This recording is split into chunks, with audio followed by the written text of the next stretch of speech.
Hello, everybody. Good afternoon, and welcome to another collective session in partnership with Great Hotels of the World and Guest Centric. We have some great guests joining us today. First of all, we have Mr. Gavin Eccles. Hello, Gavin. How are you? It's lovely to see you. Hi, Andre. Good afternoon, everybody. Good morning. Hope everybody's well. Great to have you on the show. Thanks for joining us. We also have, as usual, Mr. Pedro Calaco, who's from Guest Centric and Great Hotels of the World. How are you, Pedro? Very good, very good. Excellent. Hanging in there, I guess. Very good. That's all we can do, isn't it? The context that we're in is probably not quite accurate. Exactly. But very excited about sharing data with the audience.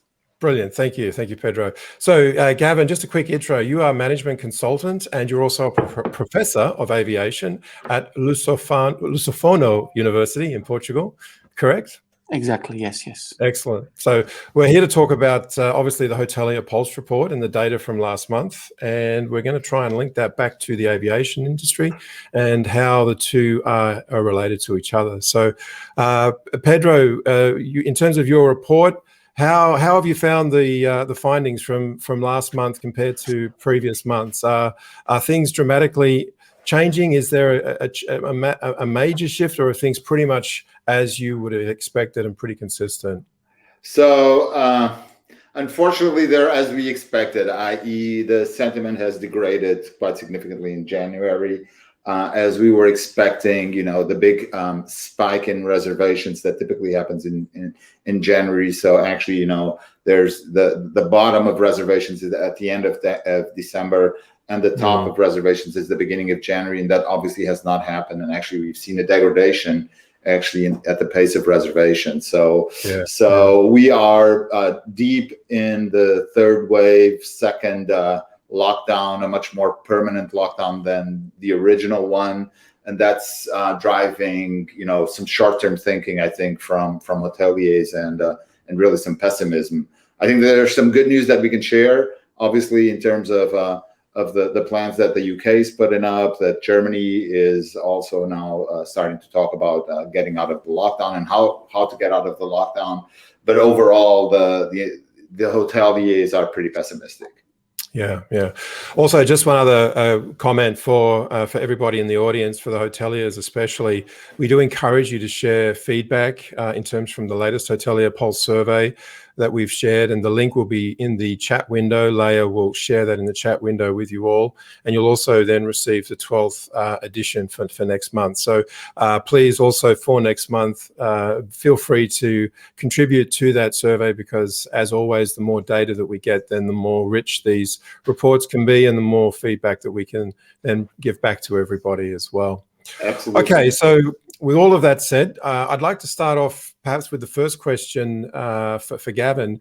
Gavin, typically January is a month with high volumes of bookings for later in the year within the hospitality industry.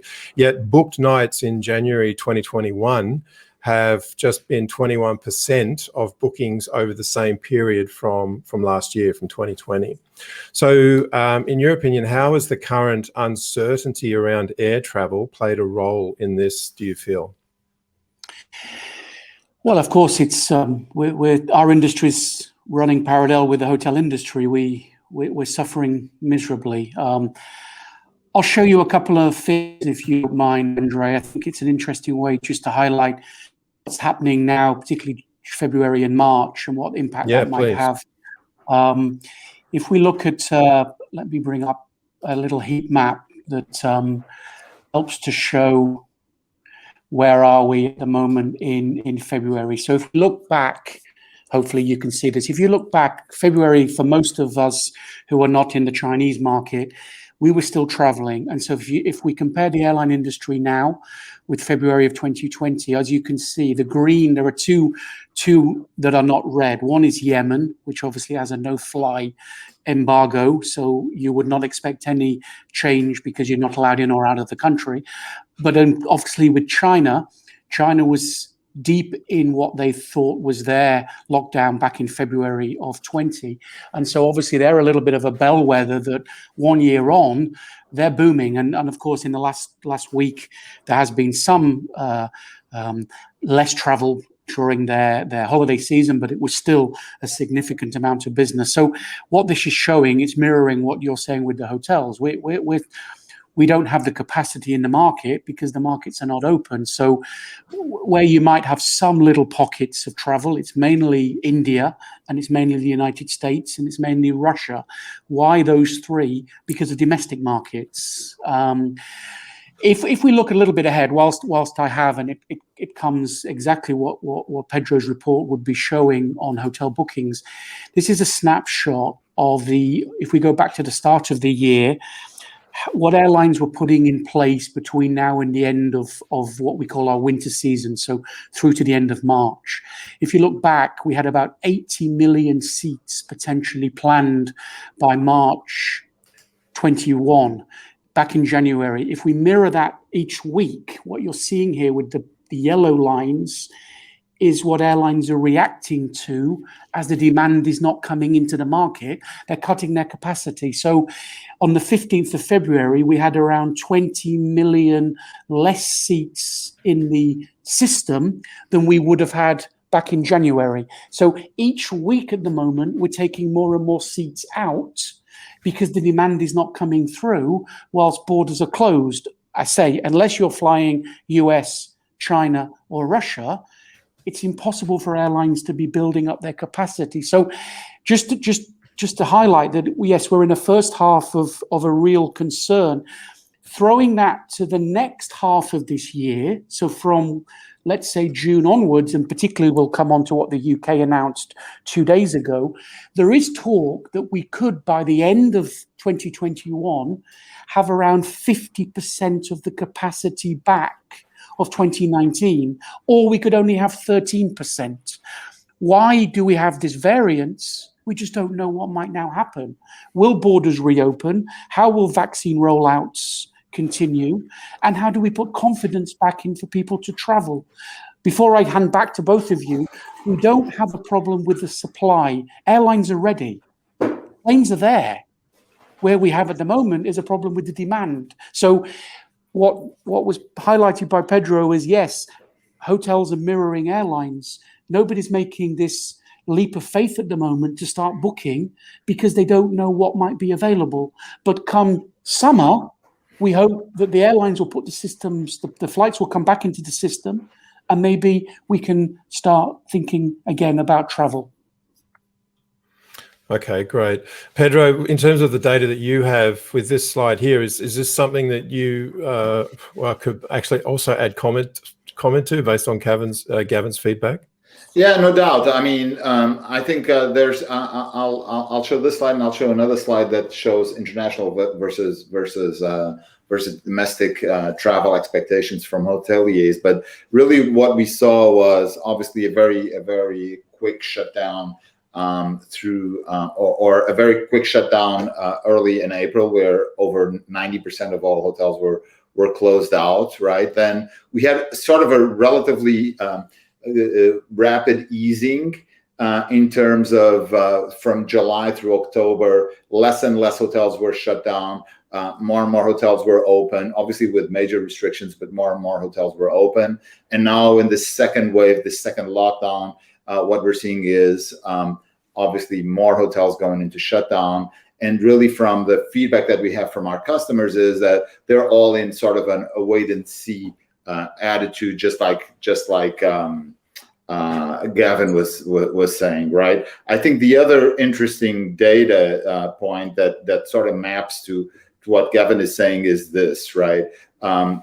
When we ask our hoteliers, what segment do you think will be the first contributor to recovery, we've seen really a degradation here in terms of the sentiment regarding international travel and also regarding business travel. So international is a significant component of the recovery. People say, right, about 30% of the recovery should come from international, but actually, especially as it relates to business, it's very, very much in the doldrums right now. So I think it maps to what Gavin is saying, and I don't know, Gavin, if you have a comment on that, on business versus leisure. But a lot of the data that we're seeing, at least in the market space right now, regarding airlines, regarding testing and so on, it's all about leisure travel. And even the spike that we've seen in the UK in the last few days has been related to holidays. It's not been related to business travel. No, I think what if we look at what happened back in September was a good example, because who was able to pick up quickly were the low-cost airlines, particularly here in Europe. Ryanair, EasyJet, Wizz Air. Why?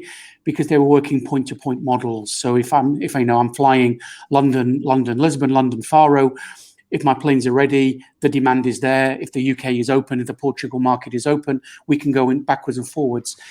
So what you're now seeing is that mirroring as what happened 2 days ago. This morning, EasyJet have just said that their bookings are 300% up on last week. EasyJet Holidays have said they're up 600% on last week. Now, you can imagine last week's bookings were virtually zero relative to where we are, but all of a sudden, a little bit of positivity, a little bit of confidence, the market is booming. The amount of pent-up demand for leisure, it's huge, for sure. So leisure travel, yes. Holidays, if we're thinking about when will travel come back, likely to be June, July, August, here in the Northern Hemisphere, time when obviously we're on holiday. So it's obvious that leisure will come back because we're going into summer holidays. What might then happen September, October, November for your hoteliers? Of course, the next wave then, hopefully that's where we've got to reactivate demand to think about travel for business purposes. Holidays will be there because it's summer. The worry, I think, for airlines quickly is we've got to have a summer because we've lost last summer. Winter. Well, the same for hoteliers, right? Yes, exactly the same thing. We've really got to get something back in place in the summer to get something back in the system. And just taking this maybe to the next sort of, I don't know if you want to, Andre. Sorry, I jumped. No. Please go ahead, Pedro. No, I have another question, but it's okay. Please go ahead. So basically, I think this is also showing now in the reservations in our central reservation system, right? Where we're seeing in 2021, obviously there's only like 60 days in 2021, but 52% of all the nights booked are domestic bookings, right? And this is really far more than we've ever seen in our system, right? Even going back to 2015, it was 40%, it was 60% international, 40% domestic. And now we're at 50% domestic. So it's really sort of a complete turnaround in terms of the booking patterns. And it has to do with lockdown travel restrictions and lack of air capacity, right? Even though the air capacity is there, it's just not flying, right? Yeah, of course. It's as I said.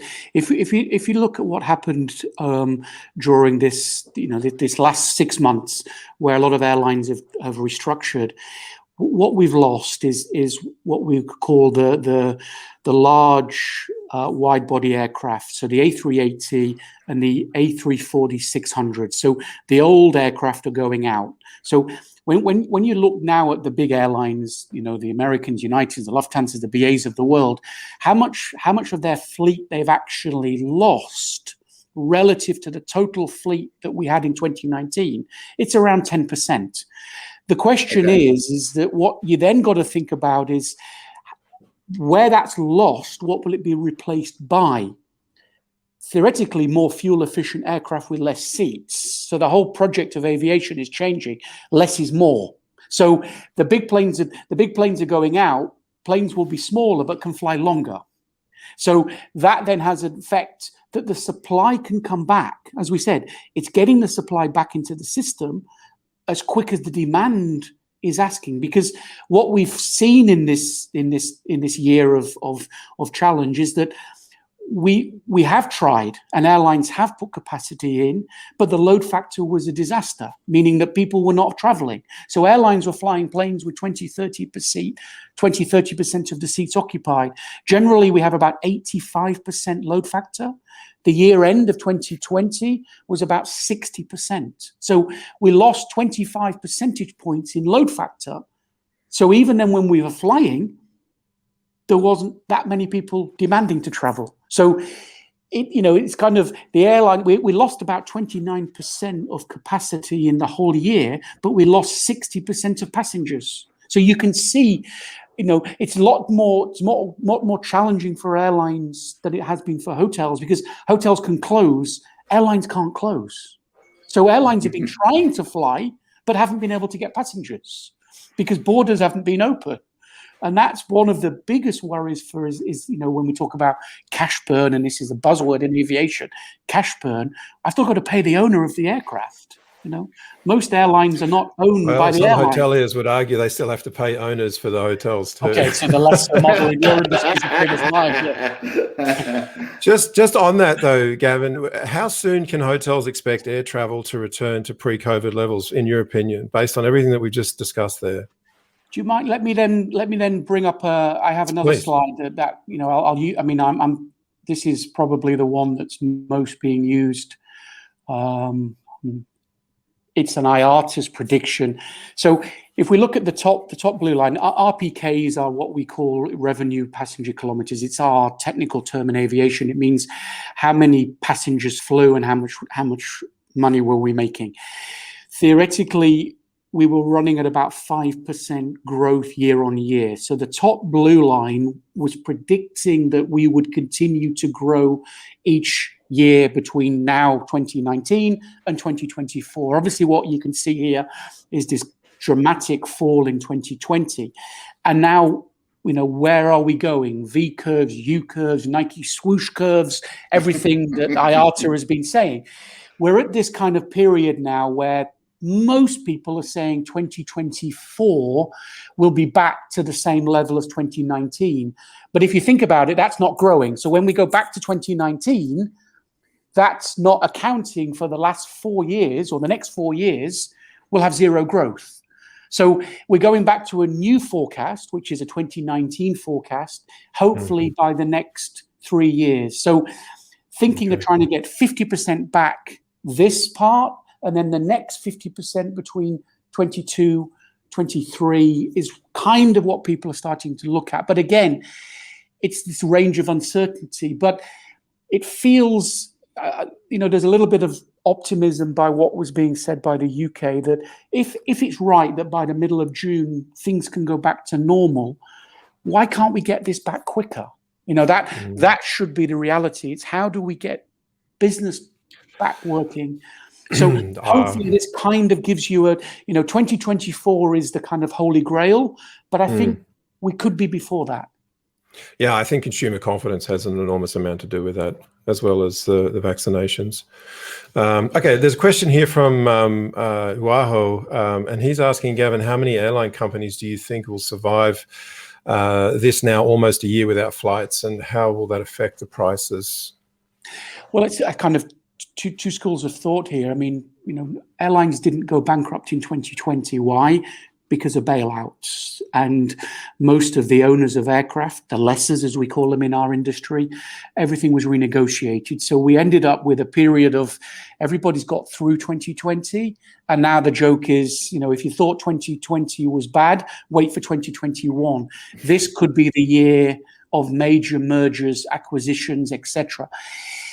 Saying that, there are some caveats now, because some of these airlines have got state aid or government aid, and that then means that you cannot acquire another airline if your shareholder is now also your government. So there's kind of a little bit of we're not sure how many will survive, how many will not survive.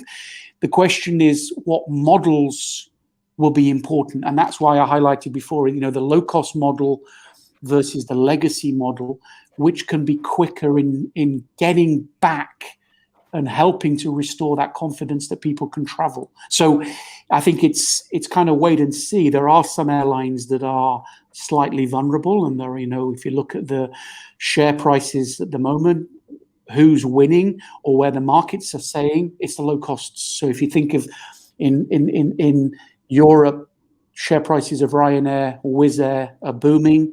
Spirit Airlines in the US, Frontier, Allegiant, Spring Airlines in China.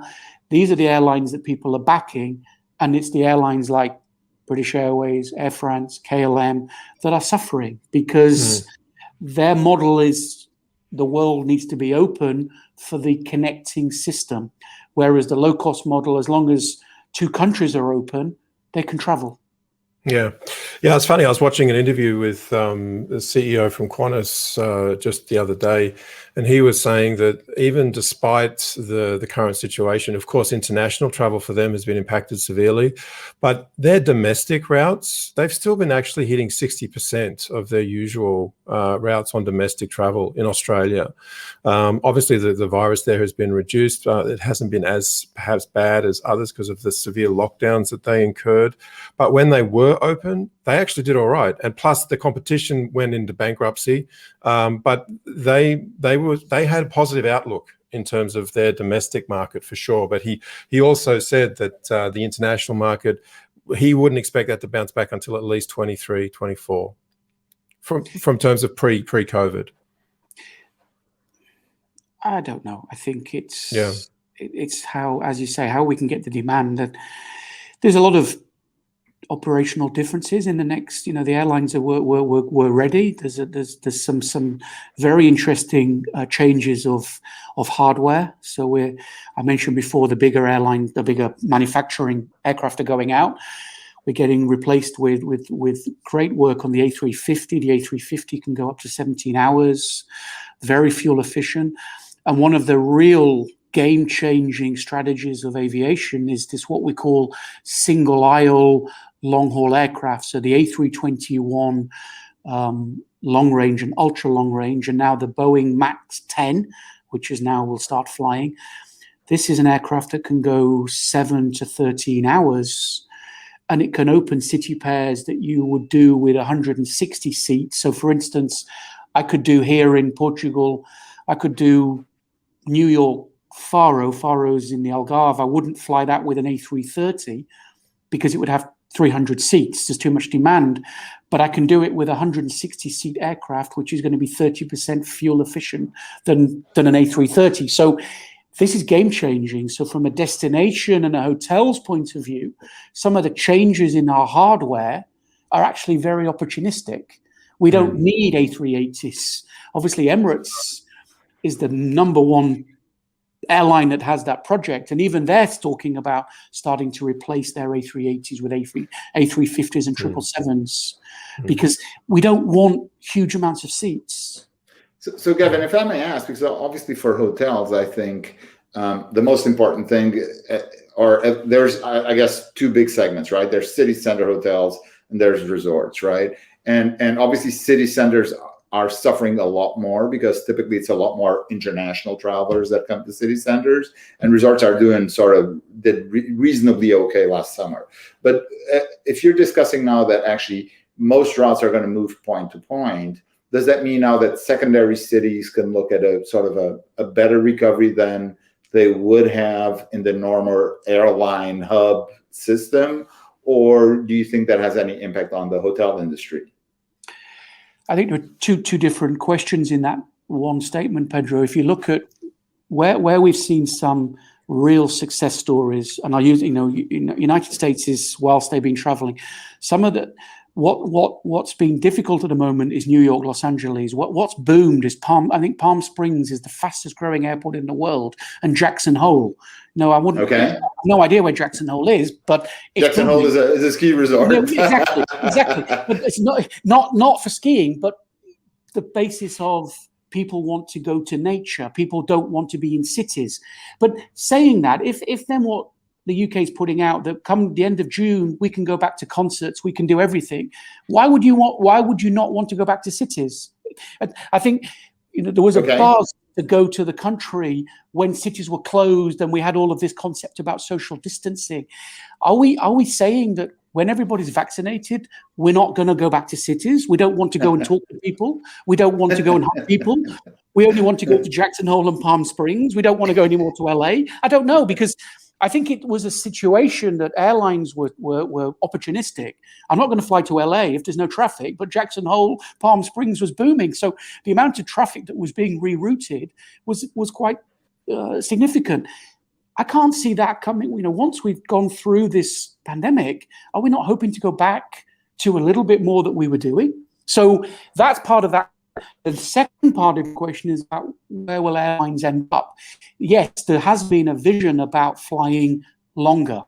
And of course, what we were and Qantas was starting to look at flying London, Sydney, London, Perth. They already were doing. They were studying London, Sydney, and with the A350 or with the 777, these routes can happen. The question was, did passengers want to spend 16, 17, up to 19 hours on an aircraft, or did they want to go via Dubai, spend a couple of days, and then travel on? The models were kind of a little bit of both. Some people were saying, no, let's start going direct. And when the pandemic hit in, there was all of a sudden, oh, nobody will want to fly over hubs anymore. Airports aren't safe. Everybody wants point to point. But again, the same thing about if cities will open, airports will reopen. It's kind of, I think the model, from an airline's point of view, it's where the demand will be. And if people want to go over a hub, they need to be there. If people want to go point to point, what the hardware is doing is opening up potentially secondary airports to secondary airports, where you have less. Right. That was my point, actually. That's a real, that's a game changer for a lot of people, and that's a huge opportunity. If you put a pin in London or Lisbon and drew 10 hours, you could start flying from London to Dubai, Lisbon to Dubai, Lisbon to New York on a single aisle aircraft. That is a huge difference from where we've come from. And that tourism and destinations together, and then obviously with hotels supporting that, you can think about whole new opportunities. So, in all of the doom and gloom, the hardware changes also can bring some opportunities. Yeah, the other thing as well, Gavin, hotels have been consistently concerned with the impact of flight restrictions on travel over the last 12 months. That's a very consistent theme in the report that Pedro and his team put together. What do you feel like? What are your expectations for air travel when government restrictions start to finally lift? Where do you feel that some of the barriers may be for commercial airlines before international travel can return to pre-COVID levels? It's integration, the whole, the journey experience, working with the airports. We talked about IATA, our industry association, having a passport to allow that you can share your data inside an app. Emirates, I know, have signed up for that. Portugal has signed up as a government to be part of this project. So there are different entities signing up. It needs everybody to be aligned. The IATA passport is just the way that your system, everything is stored in an app, paperwork. So a little bit like we have now with pre-clearance to make sure you're not on a no-fly list. Is that going to be the same? If that can all be done quickly, easily, it allows airlines, because I think one of the challenges is that, again, if you're talking about hubs, we need transfer travel to be re-engaged, and the last thing that airlines want is 2-3 hour queues in airports to do all paperwork, etc., because that means planes won't be connecting with each other. And we call it block hour, the block hour of an aircraft.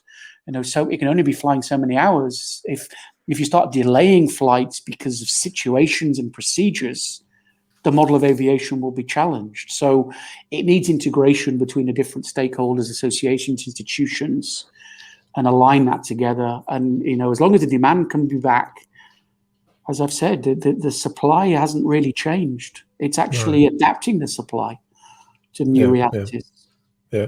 In terms of locations, what do you feel will be the first locations to recover when it comes to flight capacity when these restrictions have lifted? I think leisure, as we've said. So, north-south here for us who are on the line in the northern hemisphere, it's normal in the summer. I think some of the big trunk routes, so of course the transatlantic, when that can restart, into Europe, North America into Europe, Asia. I think, China was the largest outbound travel market in the world at the end of 2019. It had overtaken the US. So the question now is, what's happening there? Because they've been quite open domestically, but they haven't been very open internationally. So, it's like a tsunami when the Chinese borders would reopen, but the Chinese airlines, and we've not heard any bailout. China Eastern, China Southern, and Air China are the big three. Hainan has gone, as you know, they've just declared bankruptcy, probably will be assumed by Air China. So there, probably what will happen is the China strategy out will be China driven, because their airlines are ready. They just haven't been able to fly because there's been a no outbound strategy. So maybe Lufthansa, KLM, Air France, which were doing big strategies United, big strategies into China, maybe they won't restart as quickly. Air China, East China, Southern will do the job of the international airlines to get the Chinese travelers out of the market. Okay, excellent.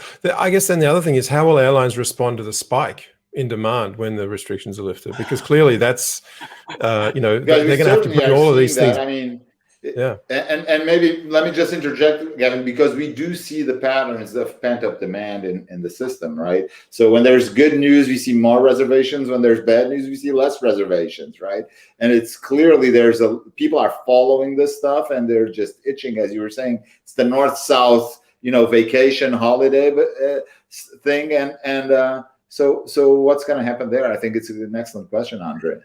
Yeah, I mean, I think, as I said, most airlines now have they've restructured, so they've done their plans, in terms of what aircraft they've taken out, which aircraft are now taken out long term. So if theoretically, even though they may not be flying, they know that they've got X numbers of wide bodies, X numbers of narrow bodies. So they're kind of the network planning is done. They just don't know where they can send them until borders reopen. And they know how many pilots, crew they need relative to those planes that are stored. Of course, if something now happens and they can't, they're going to have another look again. So they're ready to go. Planes need probably 2 to 3 weeks to get planes moved from deserts to airports. As you know, you can't. It's very difficult to storing an airline or an aircraft in a normal airport. It's not good because of corrosion.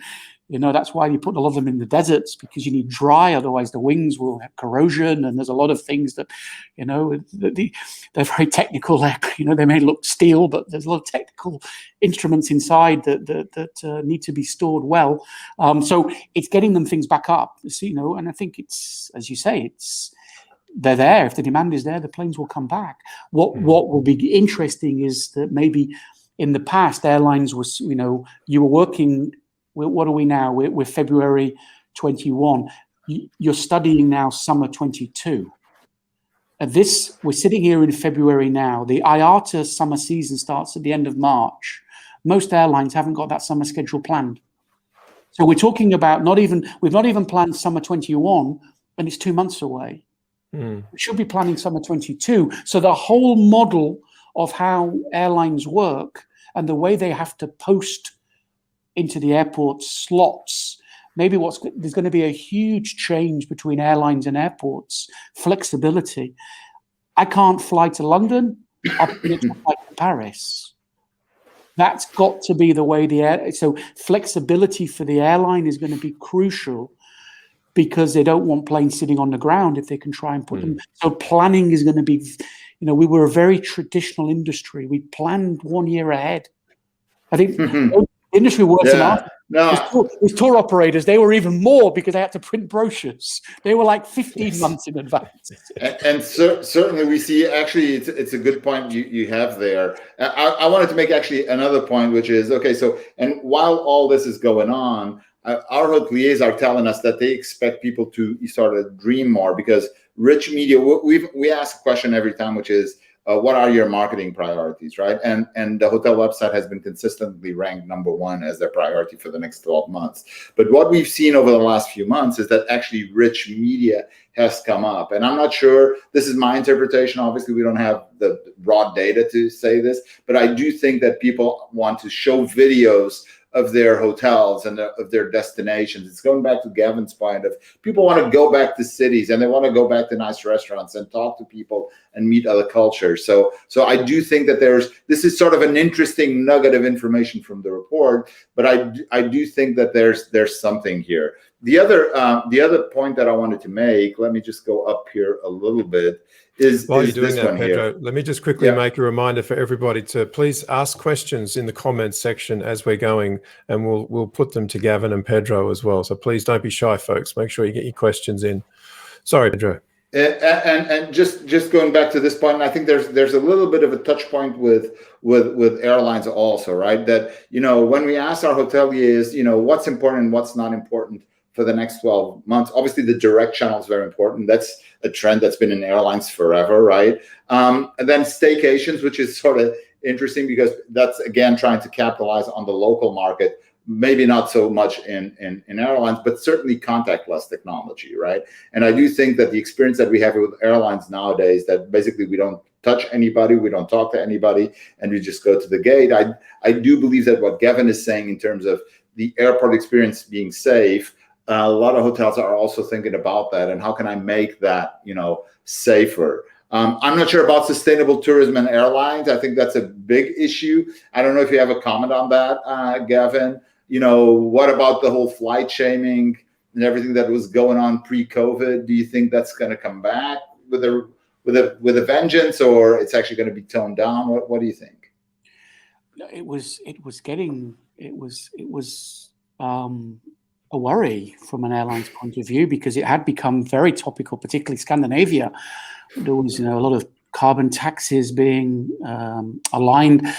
Of course, from an airline's point of view, remember 2018, 2019, we were booming. Business was growing significantly, and we were flying gas-guzzling 25-year-old aircraft because there was demand. I'm not picking now on Lufthansa, but Lufthansa was flying A340-600s on routes like Bangalore, Seoul, Los Angeles, because there was demand. Now they're not going to be flying. Those have gone because they realized they don't want those in the new normal because they're too expensive to be running. But when there was so from the point of view of an airline, we were flying a lot of rubbish relative to what could be coming in the next years. And this is what you would hope that now, yes, we're going to be a lot more fuel efficient, which obviously by default we're much better in our CO2 emissions. So, but it's a little bit like anything. This is the last thing an airline wants at the moment, is people talking about carbon tax,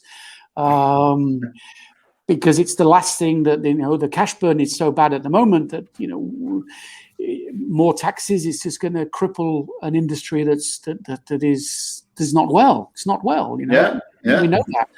Of course, a lot of people have said, maybe it was a good time to shake up the industry a little bit more, and maybe that will now happen. And as I said to Andre's question before, this will be the next 1 to 2 years of, will there be mergers? Will there be takeovers?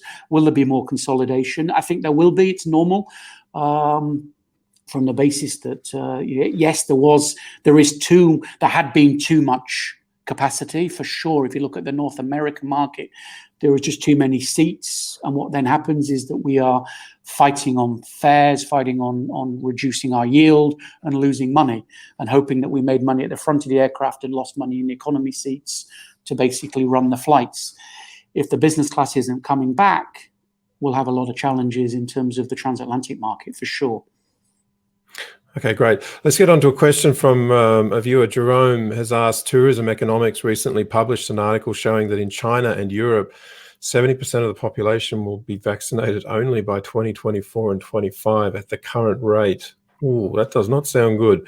So do you think the recovery trend is realistic? Well, yeah, that's wow, 24, 25? Yeah, no. So what I would say is absolutely the current pace in Europe is very slow, but we've also seen that where vaccines have been readily available, I think there's been a little bit of vaccine hoarding going on right now in the US, where a lot of the production is, and certainly in the UK.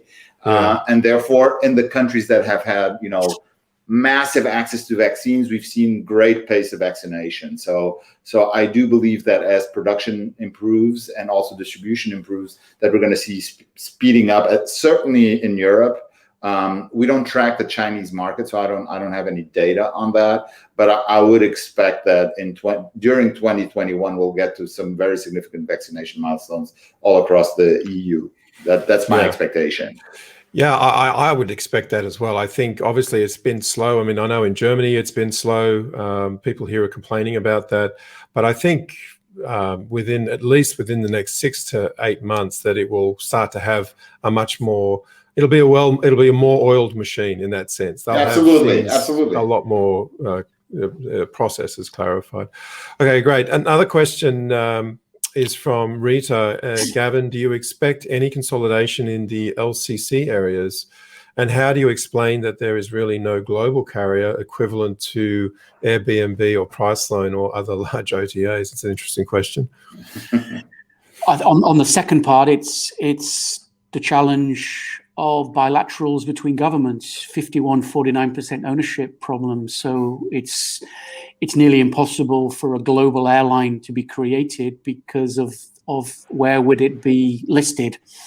You could probably say that the biggest or the two largest global airlines that were nearly created was Emirates, Etihad, and throw in Qatar as well, because what they tried to say is that Emirates said they were in the A380 days, there were 2 flights from anywhere in the developed world.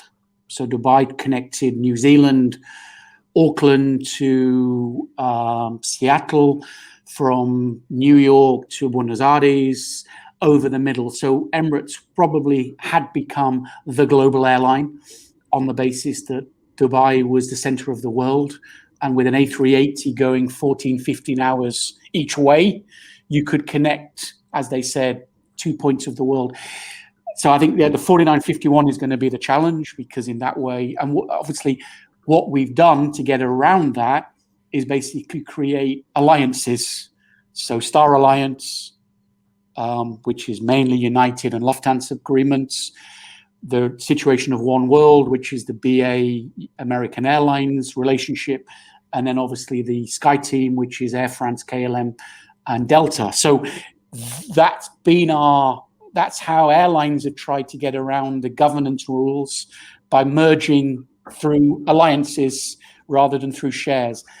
On the low-cost model, I think it's got to the stage where you don't want to be that big. There's a point in which becoming too big, the model distorts, and Ryanair is a good example of that. Why has Ryanair not started to fly from Europe to North America? It's the largest airline in the world in relation to profitability, but it's not flying on a route which some say they should try. The argument is no, because that would need another set of aircraft, and that's another set of projects, and focus on what you do. So I can't see low cost.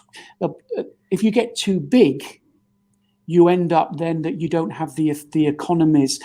There is, at the moment, the owner of Frontier Airlines, Wizz Air, and Volaris in Mexico. It's an American fund. So they're holding 3 of the world's largest low-cost companies in a fund. What that allows them to do is go to Airbus or to their lessor and say, I'm going to buy 500 aircraft under 3 companies. What deal can you give me? So rather than low cost buying each other, what you're starting to see is low cost becoming owned by a fund that then can procure for that fund in a much better way than if a low cost bought each other, if that kind of helps to explain the question. So getting a low cost getting too big, you actually defeat the great work of Michael Porter and cost leadership and the 1980s competitive advantage books that some of the older people in the audience would remember from the business school 50 years ago. But that was the mentality. If you want to be a cost leader, don't become too big, because at some point you don't become competitive. Yeah. Okay. Pedro, you've got some slides. I'll come to those in just a minute, but we just have no problem. That just came in from Tiago to both of you gentlemen. Do you believe the US airlines will bet in the European market as soon as next May? And should the hotels in Europe bet on the US market for promotion and publicity to be the first to catch that international market? It's a pretty good question as well. I wouldn't bet on the U.S. market in all of 2021, to be very honest. I've been going back and forth a little bit and between Europe and the U.S. And I do know that a lot of people want to travel, but I do see some serious obstacles in that happening with quarantines and basically, Europe first opening up to other European countries and putting the U.S. on the back burner because of this sort of perception that contagion can come from abroad, new variants, this, that, and the other. So I would not bet on the U.S. market, and we need to find alternatives to U.S. markets. And that's why I think the idea that Gavin was sort of saying that with these, smaller, more fuel efficient planes, we can open different routes, point to point, say, Berlin to whatever, right? because Berlin is obviously not a huge hub in Europe. I think that's probably a better strategy to diversify, the message that goes out to Europe for hotels in 2021 than actually focus on long haul markets. But I don't know if Gavin agrees. So Gavin, if I look from an airline's point of view, if I'm sitting in Chicago or I'm sitting in Dallas, I need transatlantic. Delta's lucky because they have a very, very big domestic project. United is an international American airline company. They need flights to. They need. They got to get their flights up and running. The same for BA. BA is massive revenue on the North Atlantic routes. So, of course, the airlines will put them there. It's will demand follow. So, right. I think they're going to really push international travel between North America and Europe because, I'm just saying. So that's good news in a way, right? In a way, that's good news because if they're going to push it and if they're competitive pricing wise, maybe, the demand will come through. We've got JetBlue has just started. I mean, they've delayed it now, but JetBlue is embarking on the strategy of Boston, New York to London because they're betting on the UK market being opportunistic for the North American market. So, this is a new carrier. JetBlue hadn't flown to Europe, and they've got this new A321 long range with a new what they call Mint business class project. It just got launched last week, and they're ready to go. Between them starting, United American needing, BA desperate. Okay, Lufthansa is also very strong on Air France. If they don't fly to North America, they're not flying to China at the moment either. Yeah, good point. Yeah. So the slides up on the screen now, Pedro. What did you want to highlight from those? I just wanted, basically, because it's a bit of doom and gloom here, even though the last section here was not that much. And I do believe that, we have to focus on what's positive. And if you look here, what we're looking at is direct website desktop, direct website mobile, and then all the other channels. And this is actually, I think, up to date to yesterday, I believe, that this data we're looking at. And really what I wanted to show is actually what I wanted to highlight is obviously we've been talking about this here on these sessions for a long time, that direct has been performing better. But I just wanted to highlight this little tick up on the orange line here, which is actually mobile is the only channel that grew from January to February, which is not done yet, right? February is still going on, but it's already got more bookings and more nights booked on mobile in February than in January. So just I wanted to highlight just a positive thing that's still happening, and people should really think through their mobile strategies as hoteliers and how can I reach these people that are on the mobile and making bookings, because I do believe, as we have discussed in the last couple of sessions here, mobile has been growing dramatically. I think this pandemic has changed consumer habits. It's gone on for so long that I think these are going to be permanent changes in consumer habits. And therefore, mobile is one of them. Domestic tourism and this sort of look for the nature is another one that I do believe is going to stay here. And let's see what happens with airlines. Gavin, what do you think is going to change permanently with airlines from the last year of so little flying? Well, I suppose, as I said, let's go back to 2019. Other than the issues with the situation about sustainable and green aviation, the industry it's been growing 5-6% year on year. The industry was ready. The new aircraft were being developed. There was this model about trying to do new single aisle aircraft flying further, A350 777s flying longer. On distribution, the kind of the jury was out. There was a lot of work. Airlines have started to push and it's very interesting for hotels actually about what we've been doing here. Airlines were developing a concept called NDC, new distribution channels. Yeah. They were trying to get, one of the big areas of aviation was to try to sell ancillaries. Yeah. Low cost had done this for a long time. Right? Unbundling and then trying to sell that. If you try and sell ancillaries, OTAs just want price. So if I'm an airline placing in an OTA, all they want is price and time of flight. You get to the top of the fold on price, or if it's a direct flight. They don't want to get to sell ancillaries. That's their model. They're volume drivers.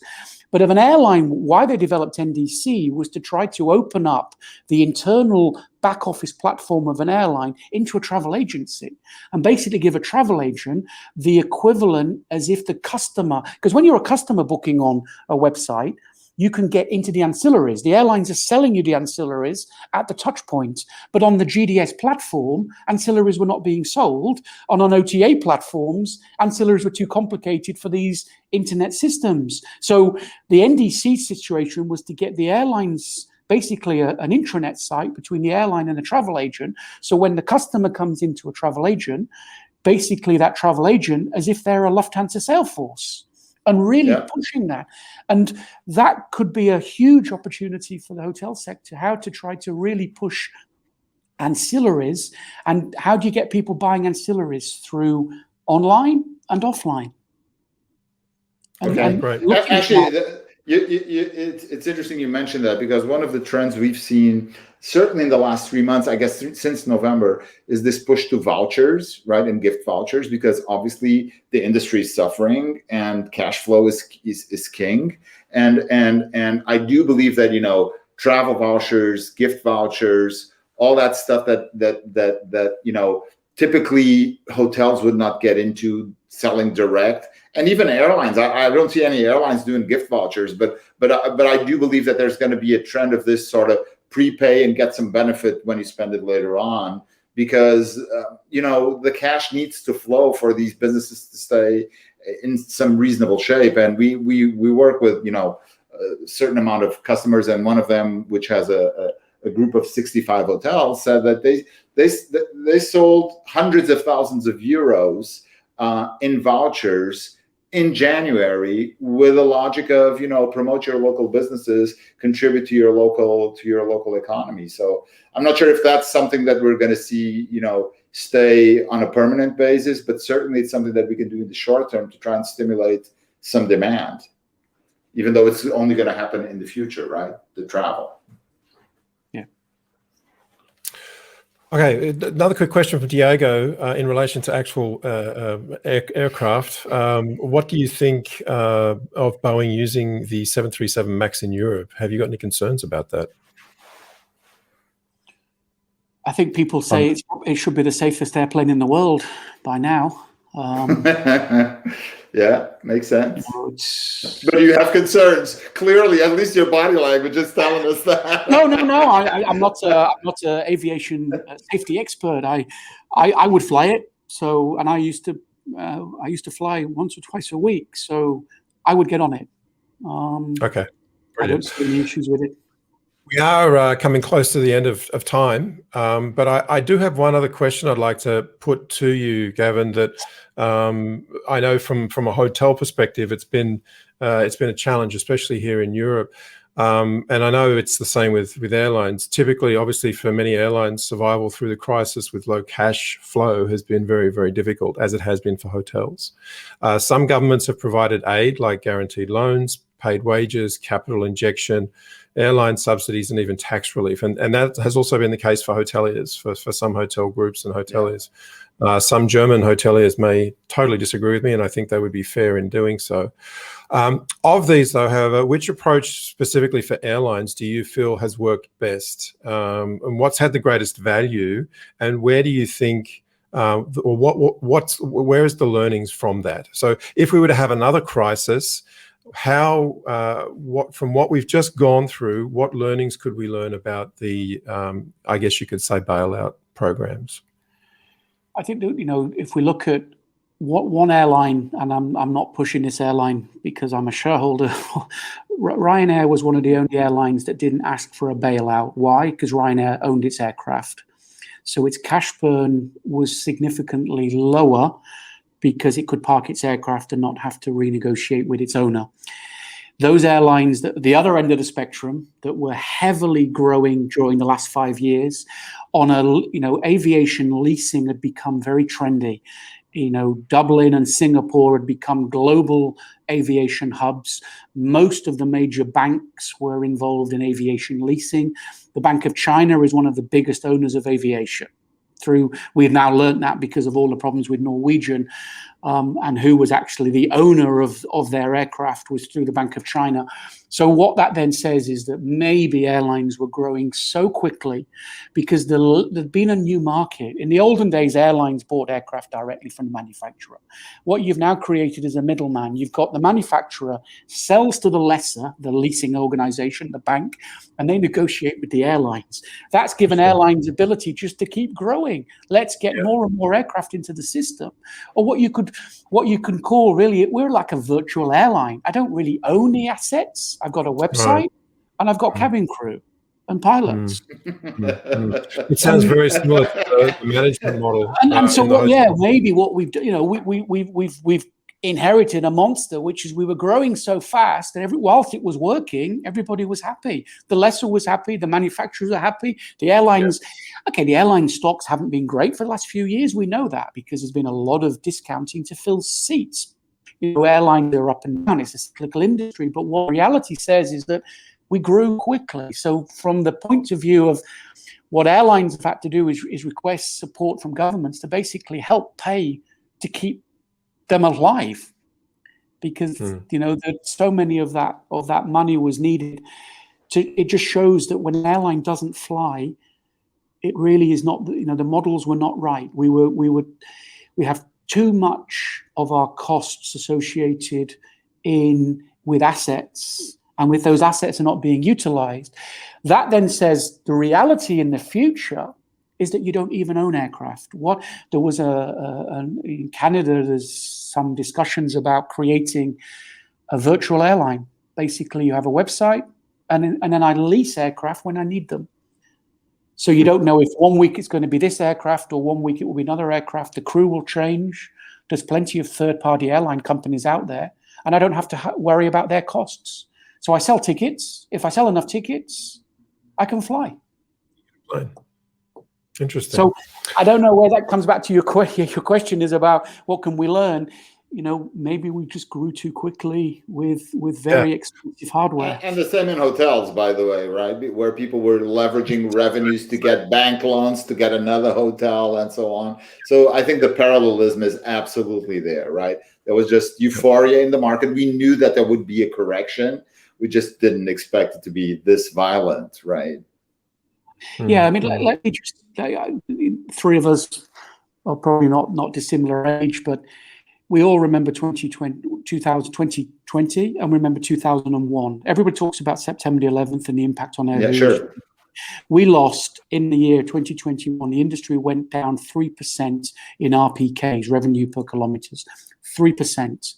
This year, in 2001, 2001, which is the worst year ever for airlines, we lost 3% of our revenue per kilometers. This 2020, we lost 66%. And there's only been there's only been 2 other years we lost, which was when we lost 2%. The year of the 2005 financial crisis, 8, and 91.